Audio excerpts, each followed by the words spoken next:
ಆ ಒಂದು ಕುಟುಂಬಸ್ಥರಿಗೆ ಸಾಂತ್ವನ ಹೇಳೋದಕ್ಕೆ ಸ್ವತಃ ಮಂಡ್ಯ ಲೋಕಸಭಾ ಕ್ಷೇತ್ರದ ಸಂಸದರಂತ ಎಲ್ಲಾರ್ ಶಿವರಾಮೇಗೌಡರು ಕೂಡ ಆಗಮಿಸಿ ಒಂದು ಸಾಂತ್ವನ ಹೇಳಿದ್ದಾರೆ. ಜೊತೆಗೆ ಅವರು ಒಂದು ಕಪ್ಪು ಬಟ್ಟೆಯನ್ನು ಧರಿಸುವಂತ ಮುಖಾಂತರ ಒಂದು ಘಟನೆಗೆ ಒಂದು ಆಕ್ರೋಶವನ್ನು ಕೂಡ ವ್ಯಕ್ತಪಡಿಸಿದ್ದಾರೆ. ಜೊತೆಗೆ ಈಗ ಸಂಸದರಿದ್ದಾರೆ, ಅವರನ್ನ ಮಾತಾಡೋಣ. ಸರ್, ತಾವು ಕೂಡ ಇವತ್ತು ಒಂದು ಕಪ್ಪು ಬಟ್ಟೆಯನ್ನು ಧರಿಸಿ ಒಂದು ಆಕ್ರೋಶವನ್ನು ವ್ಯಕ್ತಪಡಿಸ್ತಕ್ಕಂಥ ಒಂದು ಘಟನೆ ಒಂದು ವಿಚಾರವಾಗಿ ನೀವು ಮುಂದಾಗಿದ್ರೆ ಏನ್ ಹೇಳ್ತೀರಿ ಸರ್ ಈ ಒಂದು ವಿಚಾರಕ್ಕೆ ಸಂಬಂಧಪಟ್ಟಂತೆ?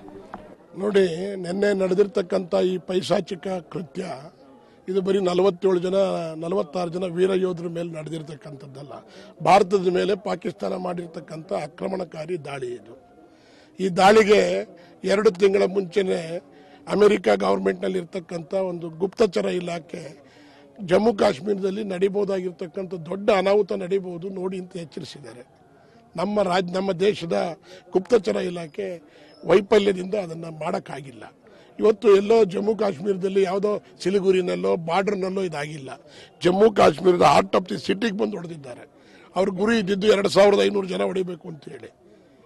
ಇಷ್ಟು ಮಟ್ಟಿಗೆ ಅವರು ಒಳಕ್ಕೆ ಹೊಡಿತಾ ಇದ್ದಾರೆ ಅಂದರೆ ನಮ್ಮ ಸರ್ಕಾರ ನರೇಂದ್ರ ಮೋದಿ ಅವರು ತಬ್ಬಿಕೊಂಡು ಅವ್ರನ್ನ ಏನ್ ಸರ್ಜಿಕಲ್ ಸ್ಟ್ರೈಕ್ ಮಾಡ್ತೀವಿ ಅಂತ ಹೇಳಿದಾರೋ ಅದನ್ನ ಜೋರಾಗಿ ಬಡಿದು ಇದೇ ರೀತಿ ಅವ್ರ ಮೇಲೂ ಆಕ್ರಮಣಕಾರಿಯಾಗಿ ಯೋಧರ ಮೇಲೆ ಕ್ರಮ ತೆಗೆದುಕೊಂಡ್ರೆ ಮಾತ್ರ ಇದು ತಡೆಗಟ್ಟಬಹುದೇ ಹೊರತು ಇದ್ರೆ ಯಾವುದು ತಡೆಗಟ್ಟಕ್ಕಾಗಲ್ಲ.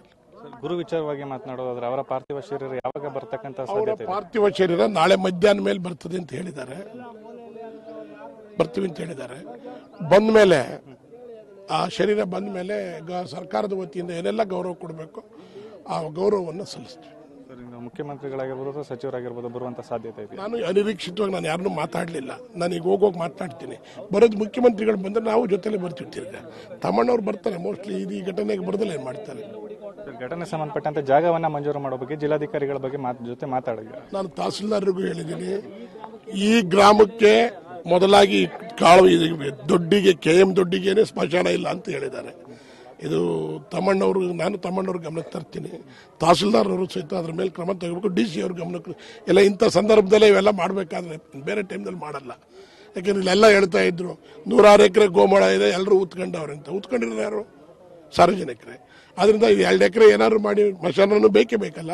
2 ಎಕರೆ ಬಿಡಿಸ್ಕೊಡ್ಬೇಕು ಅಂತೇಳಿ ನಾನು ಇದನ್ನ ಇಲ್ಲಿಗೆ ಬಿಟ್ಬಿಡೋದಿಲ್ಲ.